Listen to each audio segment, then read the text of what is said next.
This is our 30-day meditation challenge Friday call for Friday, January 18th. I can't believe we're in the back half of the month. Day 18 of the 30-day challenge. Before we jump into how it's going and what's in the way and, sharing some experiences, I want to actually meditate. I didn't get to meditate today. I got home for the second time this week at 1 something in the morning from the airport after ironically leading meditation for a large conference at the top of Sears Tower. And I'm just a little frazzled today, a little not on my game because I didn't get take my meds. So let's take them together, shall we? I know you've already probably meditated, but meditate again with me, please. Let's come up to a comfortable seated posture. Thighs parallel to the floor, straight lines. And just settle in. And as you feel each part of your body settle into the posture, just notice what that does to your clarity. Maybe it makes you excited for what's about to happen. Maybe it just feels like we get to do this and be together. That's how I feel. This is a true gift. So 1 second. Just come up to the posture. Bring your shoulders up and down the back. Chest up. Widen. Just broadcasting out, sending your heart out. Just feel your spine straighten. Chin parallel to the floor. And your gaze resting, point between the eyebrows, just the seat of concentration. Let's just take a couple 4, 7, 8 breaths together. And one of the things I want to add to this process that is really important, I'm going to do a little bit of training as we go here, just because this is really top of mind from yesterday, is that when you do the 4, 7, 8s, put your tongue top of the roof of your mouth where your teeth meet your gums. It creates a circuit in the body. We've talked about that anchor point before, but I really want to practice with this. And when you do the breaths, in through the nose, hold, and then when you exhale, use your lips.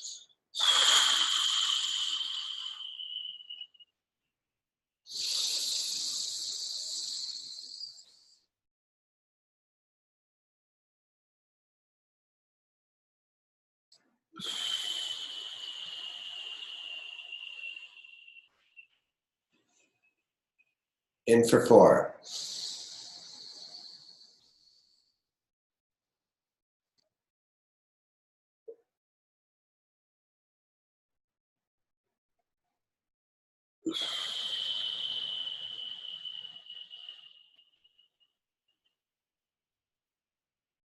Last time, in for 4.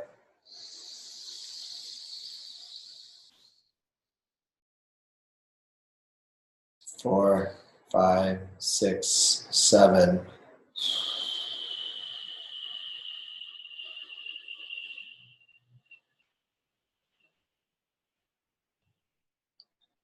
Keep your tongue where it is and just take steady breaths in and out through the nose.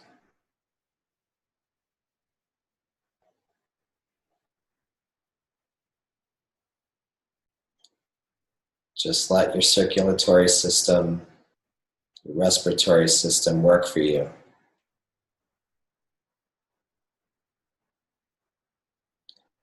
These are part of our voluntary nervous system. So as we even out the breath, even breaths on the inhale and the exhale, we're imposing our will and imposing a rhythm into the involuntary nervous system.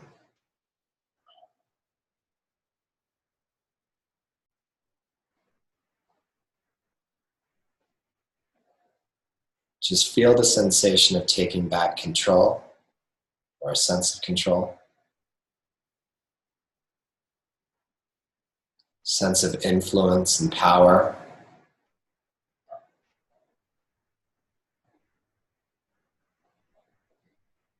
To be with things as they are. To create things as we wish them to be.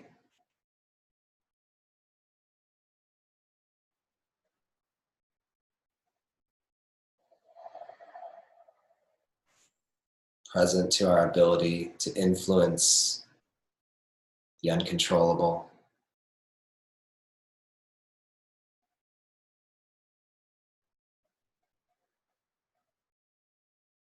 To slow down the busyness.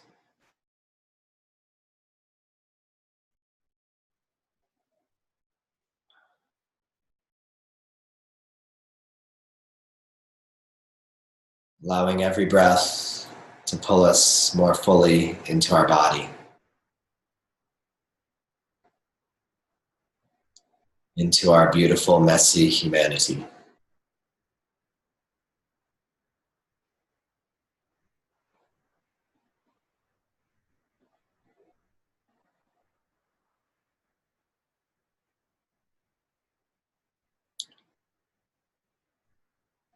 If we want to play, we could keep expanding that container,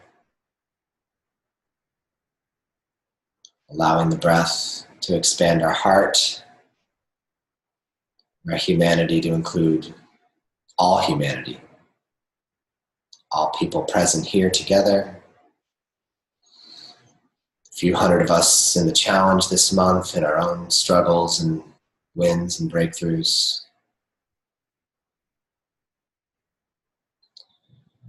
All the people we serve, including especially our families, friends, lovers.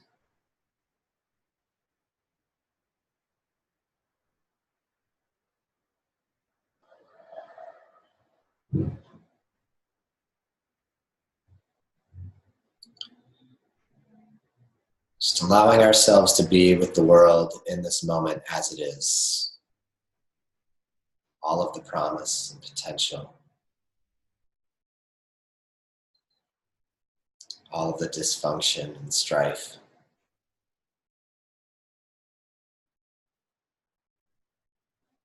Beautiful, messy playground God gave us.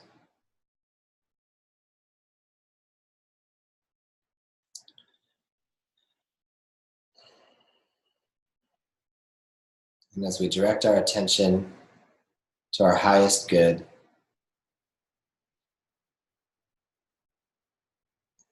ask yourself what you want to express today.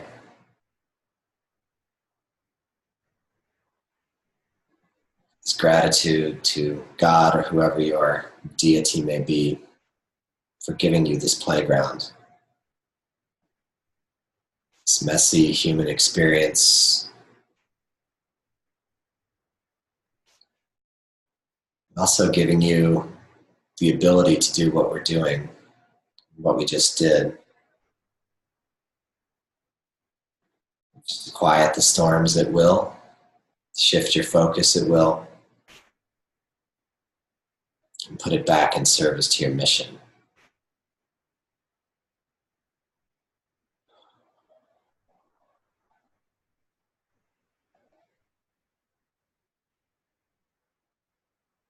As we get started today, I'm sending loving, healing vibrations and prayers to all of you who may be dealing with things far greater or deeper or more challenging than anything I'm dealing with.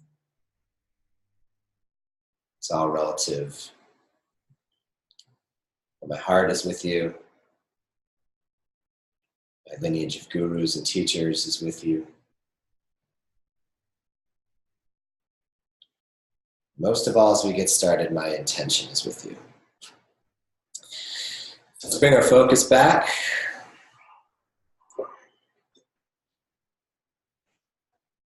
Are we here now?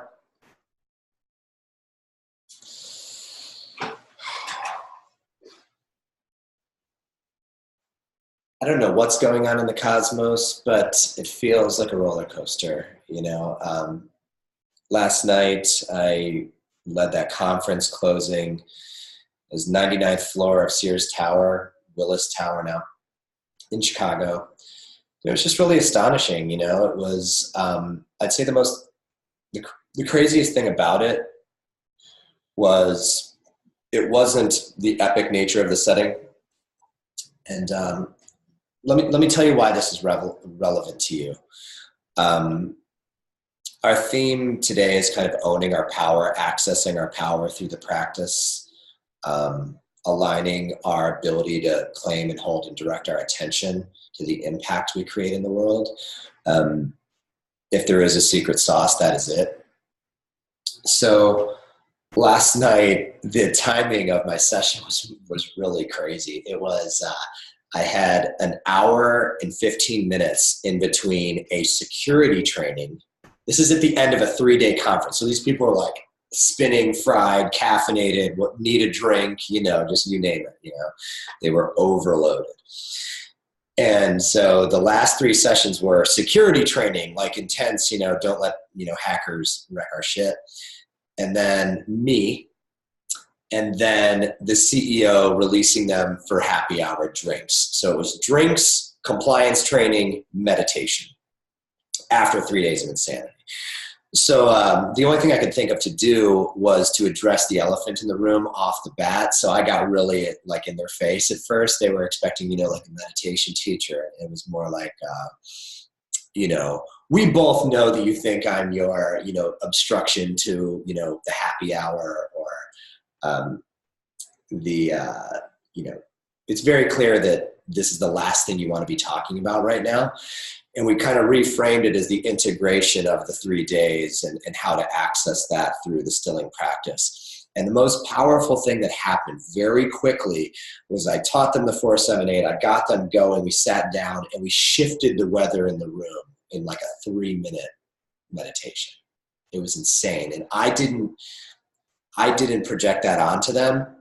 I asked them what was different, and they said, the entire vibration in this room is different. Collectively, they went from like, you could just feel this like staticky, sketchy, like first day of school kind of crappy energy into just pure.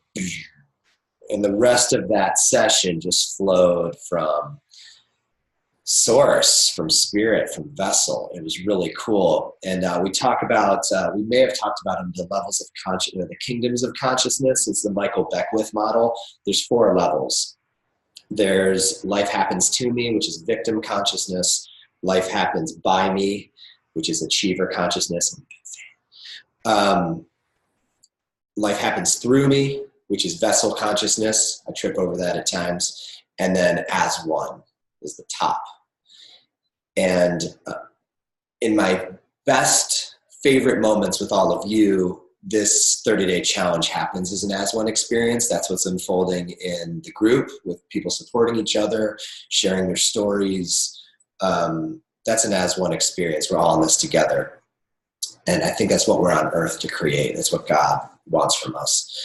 But last night, that shift went from me thinking I had to will this into being something, and skipped over vessel pretty quickly into an at-one experience. From that point forward, not only were they 100% enrolled, but they were wide open. They shared their suffering and their struggle and their opportunity and their excitement, and it just got to a deeper place. I share that with you to remind you that your attention and your ability to claim it and direct it, there's no other way to, I can't say master it, but there's no other way to harness that power other than to practice it. And it's really the battleground of life. I've said it over and over. There's no other way to influence or make peace with our experience other than doing this work. So I give all of you major props for sticking with it so far this month. And I know many of you are from prior challenges and you have an established practice, but you're going deeper. So there's no limit to how deep you can go and how often you can do it. Yesterday for me, because of the travel and what was required of me, I probably meditated 8 times. The first one was 45 minutes, which is kind of what I needed at home. But throughout the day, I would just get these waves of overwhelm of, the things we deal with. Who am I to do this work? This is pretty freaking epic. I was resisting my mission. I was sweating the time slot. I was thinking about technology and slides, which is just always just like a convenient bullshit excuse. And but each meditation drew me in closer to what needed to happen. So when you're walking into the next big thing that's being asked of you, sit down, do 4-7-8. A thing that I relearned yesterday that I need to share is that 4-7-8, it works great as like a one-off, reboot or a consciousness shot, but it's way, way, way more powerful as a cumulative, consistent practice, similar to everything I'm talking to you about meditation. Those rhythms that you impose. This is Dr. Andrew Weil, who has an amazing video on this. He's mostly associated with like dietary supplements, but he's a physiologist, I believe. Incredibly accomplished guy. There's an amazing interview with him on the Tim Ferriss podcast that I would highly recommend you listen to. It's a recent interview with Dr. Andrew Weil. But in this video, he was talking about how when we impose the rhythms of the breath, our voluntary system onto the involuntary system. This is really at the core of all yoga. So when I sit down to practice Guru's teachings, it's 20-20-20 breaths, 20 counts in, hold for 20, out for 20. Each one of those movements creates all sorts of health benefits and emotional and mental benefits inside the body and inside the system. So, but cumulatively, 4-7-8 has a powerful effect where the more you do it, the quicker it'll soothe you. And you could really, if you're experiencing trauma or overwhelm or just a total freak out, you could recenter yourself just on a few of those if you're practicing very consistently. So if we're committed to practicing that throughout our day, in addition to the sitting practice, I think it could be awesome. So I'm, after yesterday, I have a definite fire to do much more 4-7-8 throughout the day. I was doing that this morning, actually, as all like the tax documents start showing up this time of year, and I'm like, oh my God, tax season again. Ah! And I prepaid my taxes or whatever, but still, it's so stressful. So I would like to hear how it's going. I know we're kind of moving through this call pretty quick, but let me know how it's going out there. What are you struggling with? Any reflections you want to share on day 18? And I'm happy to unmute. I thought including you in the conversation is what we're going for here. So if there's something you want to share, please raise a hand for it. And let me know, is it helpful for you to share, is it helpful for me to share my journey? Because I don't want to give you the idea that it has to be one way.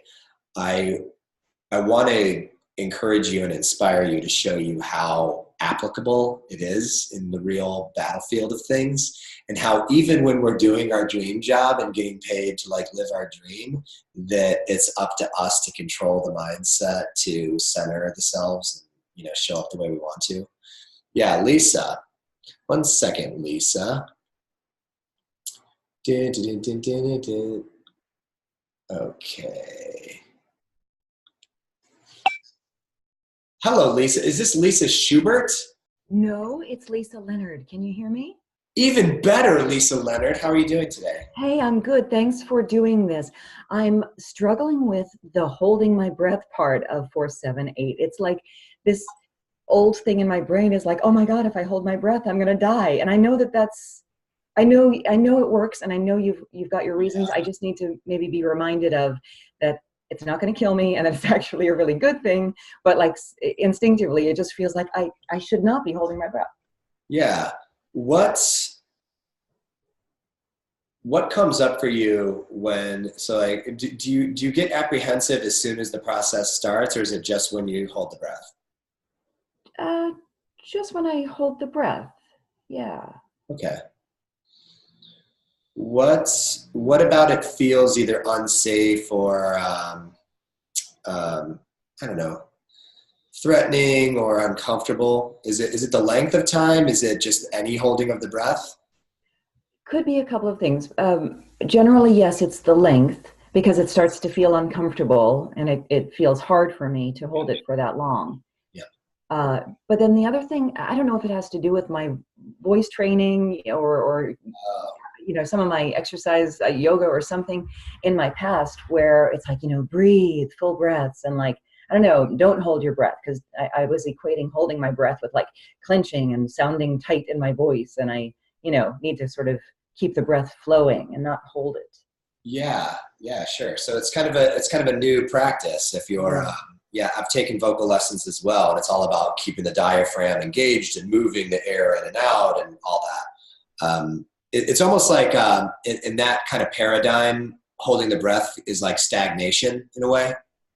Yeah. Like it's like a stat. Like, why would you want to hold on to that? Keep it moving. Yeah. Yeah. So what I would encourage you to do is just approach it. First of all, I apologize if my counts. I got this feedback yesterday in the session, and I adjusted it. But like, I'm used to counting pretty slow because I find the whole process so nourishing that people are like, dude, speed it up because like, that long kind of sucks. I'm like, oh yeah, I get it, right. And trust me, when I do 20, 20, 20, I'm like 1, 2, 3, 4, 2, 2, 3, 4, 3, 2. I kind of have to keep it moving because it's a long time to hold your breath. And what we're after, let's kind of take a step back, but like what we're after in that whole process of inhale, hold, exhale is that rhythm that we want to impose on the involuntary system. So the involuntary system in our body is, well, it's usually like this, So from a place of being a breath control master, if you're a singer, you know a quality breath versus a not so quality breath, correct? Yes. I would just experiment with the hold in between. It could be shorter. I mean, you could do, there's just as much value in doing 4-4-4 or 2-2-2 or 3-2-3-3-3. And then, just keep adjusting till you get to a comfortable 4-7-8 rhythm at your own count, at your own pace. But I hear in here also that there's a relationship to trust with the process. Like if you could trust yourself to hold your breath for the right amount of counts, trust that you're safe, trust that you're not going to pass out. Mm-hmm. Yogananda, who's the teachings that I follow, he spends a lot of time setting that up, time that I have not had the luxury of having with all of you, about, if any of this feels uncomfortable, adjust, So I'm certainly not the right, meter for everybody, that's totally your relationship with your body. But I would definitely play with the lengths of those to get them all even, So if you feel really comfortable breathing in at the same pace, like what it could look like to go.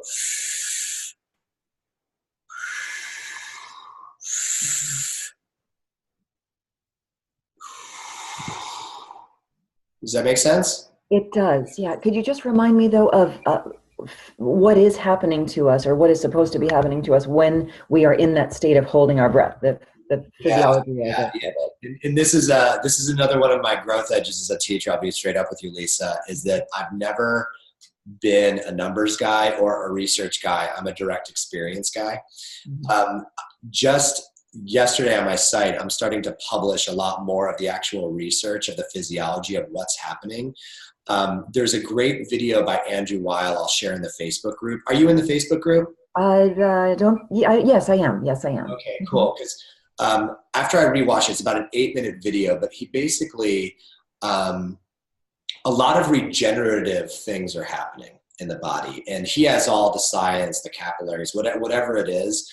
But basically, we're nourishing ourselves on the end, bringing in the oxygen and just letting it be in the system. But from my point of view, like in what I teach, what is happening there is you are imposing your will. So like this is totally unconscious breath, or how we normally breathe. This is more conscious, measuring the breath. But the holding, in my experience, becomes what Viktor Frankl refers to, this famous quote in his book, Man's Search for Meaning: between stimulus and response, there's a space. And in that space lies our growth and our freedom. Yeah. Creating that space and that will. So like we use 4-7-8 breath to get our own attention. Holding your breath sounds like it's definitely getting your attention, you know?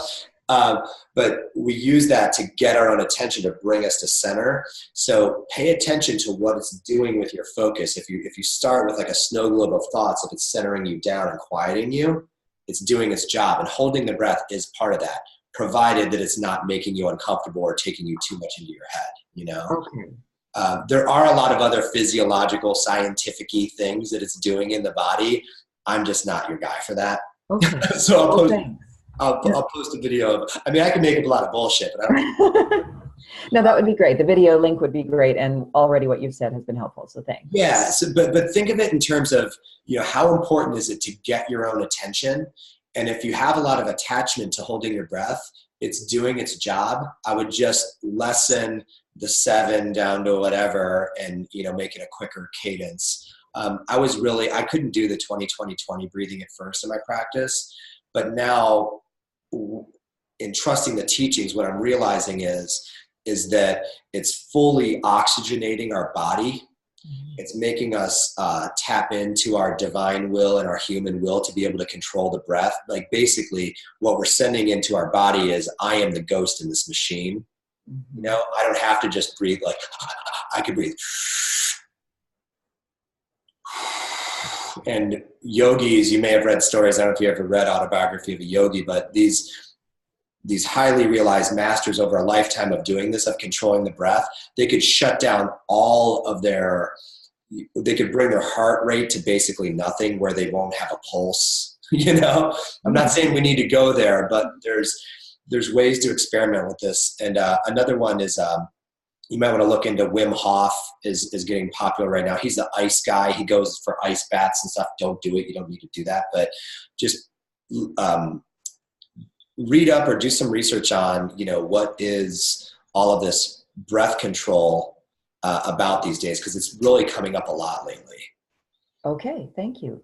Cool. Is that helpful? Very helpful. Thanks. Chances are if you needed it, somebody else did too. So I know I spent some time on it. All right. Much love, Lisa. Thank you. Yep.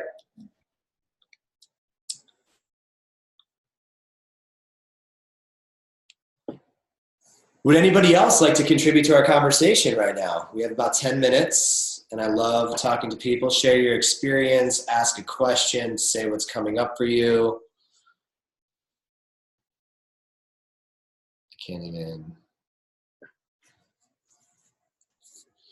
Yeah, the breath control was really my theme of my work yesterday, and so it makes sense that it's coming up here. And like I said, it did come up in the audience. You really do want to be mindful of your safety and comfort and stuff. A very tall gentleman came up to me afterwards and said, my spine, it just hurts to put it perfectly straight, and then we kind of did some troubleshooting around it. We realized he's a tall man living in a small man's world, so the seat he was sitting on wasn't high enough to get his butt up. Like when we're sitting on a meditation cushion, it raises our legs off the ground a little bit, and we can, sit with spine straight. But spine straight, controlling the breath, straight lines, chin, I think you all are getting this, like how important this is. Let me also cover this with all of you, because I feel like it hasn't been as clear as it could have been, is that my hope and expectation for all of you is to release guided meditation as a daily practice, ideally by the end of the month, if you can, but not required. Definitely over the next, in the first 60 days, my wish for you is to be able to have a sitting practice of 15 minutes a day, no matter what, on your own. Maybe just with the timer. And I know there might be some things that we need to fill in there, but if we're going to go like on the Mr. Miyagi approach here, this is when we like practice the paint the fence and scrub the car or whatever. If you follow the guided meditations up to this point, it was about getting your own attention, bringing the focus back, and directing the attention. That process, is dad's hand on your wobbly two-wheeler seat. And we want to be able to let you go, so you do this on your own. again, the power of doing it on your own is the ability to do that wherever you are, ideally without any technology with you. No Headspace, no Insight Timer, no Calm, whatever you rely on. What is coming up for you around that? What am I asking of you in laying out that expectation? Anything coming up for you? It's not just to make it harder or to ghost on you and be like, have fun, you're on your own now. What's coming up for you?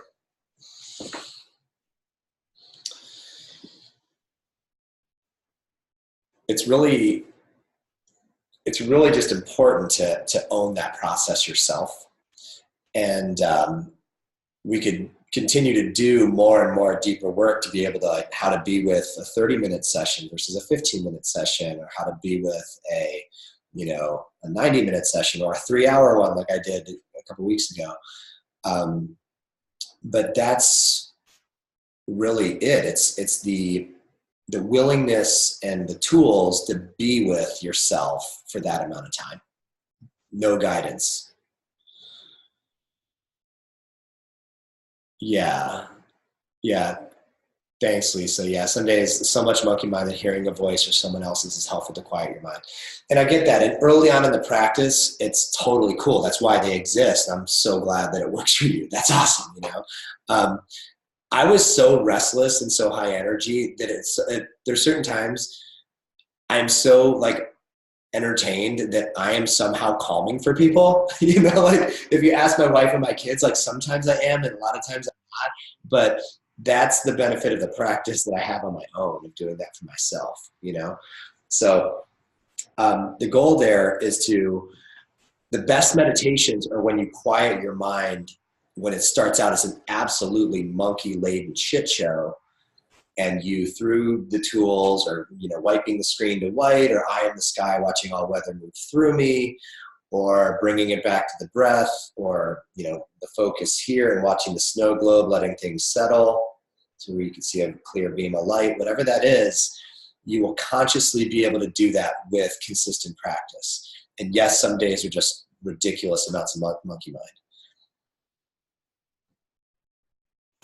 Yeah. Oh, that's cool. Yeah. I like that. This is a great suggestion. Laura has a suggestion of doing a guided meditation intro and then letting people go for 10 minutes and then a quiet closing and done. Yeah, I will definitely take that into consideration and do that. I have another batch to create for the 15-minute meditations, and that's what I was picturing, honestly. That's great. Denver said, my depth has varied through the practice. There have been periods where I did 20 to 30 minutes easily with no guidance to more recently 5 to 10 minutes, which are challenging. Yeah, let's go to the phones. What's up, Denver? How's it going, Denver? You can unmute yourself. Oh. Hey, how's it going, everyone? You cut your hair. You look different from 10 years ago. Yeah, you got to change it up and keep people guessing. Yeah, you look like full-on Bruce Lee. Yeah, that's what I was for Halloween that year. Oh, perfect. Nailed it. So what do you attribute, anything life-wise changing for you, or what's coming up that's, do you see any patterns there in what you're taking on with how your practice is going? Yeah, so a big thing for me is if I wake up later in the morning, then I don't have the necessary space. So already my morning is sort of frantic. So I try to have, at least a 5 or 10 minute meditation, but even then it's sort of a snowball. But it's almost turned into a habit now where the depth of my meditation is only being 5 to 10 minutes for this whole challenge of January. Yeah. Versus, previous ones where I felt like I was getting more depth, but it's out of habit and I guess life circumstances. It's been quite variable over the past few months. Well, thanks for being honest about it. I'm going through the same thing this month. It's ironic because I usually go through it during challenge months because I'm doing so many other things to help all of you. That my practice kind of it doesn't suffer, but it just has to get adapted. What are you willing to take on to kind of inch back up? Like, is it looking at your bedtime, looking at your waking time? Like what structure needs kind of tweaked here? I think it's just less, it's not a huge priority for me. So I guess it's getting put on the back burner. It's one of those checklist things, I feel like, kind of like brushing my teeth sort of things, versus like when I remember the first challenge I did a few months ago, it was, the top priority for me. So, I scheduled it, and it was high priority, and it was more an egoic mind thing where I'm going to do this. I'm going to write a checklist. I'm going to hit 20 to 30 minutes every day. And then eventually I actually got into a great rhythm. But more recently, it's just been checking the box sort of exercise, I feel like. Yes. So I'm wanting that more depth. And maybe it's just, creating that space to make that a priority again. Yeah. One, something we talk about in coaching is you have some, and you're a numbers guy, right? Yeah. Yeah. So you're going to be predisposed to manage and control, like make the checklist, create the time, set the schedule, set the clock, set the conditions, blah, blah, blah, knock it out, move on to the next thing, and that's totally fine, because that's what we try to tap into in the challenge is creating the structure that tricks people into creating the habit. Because all I ever wanted you to do was get a taste of how good it is for you. And I think how good it can be. Right. Or you're getting a taste of how good it can be, and it keeps getting better and better and better, right? So what I would encourage you to do is to loosen the structure. This is going to be some Jedi mind trick for you. But to release, so the opposite of manage and control is expand and include. Expand your understanding that you're just a meditator now, and that's part of who you are. And there's no right, wrong context around number of minutes anymore for you. There's just meditating and going for the gaps, going for the transcendence, going for the, clarity. So it's kind of like move past the numbers of it, bro. Yeah, I like that. Do you know what I'm saying? Yeah, transcend the structure and try to get to the essence. So it's less about the checklist to do thing, but more of the practice itself. Right. Yeah. So there's a shift from doing meditation to being a meditator.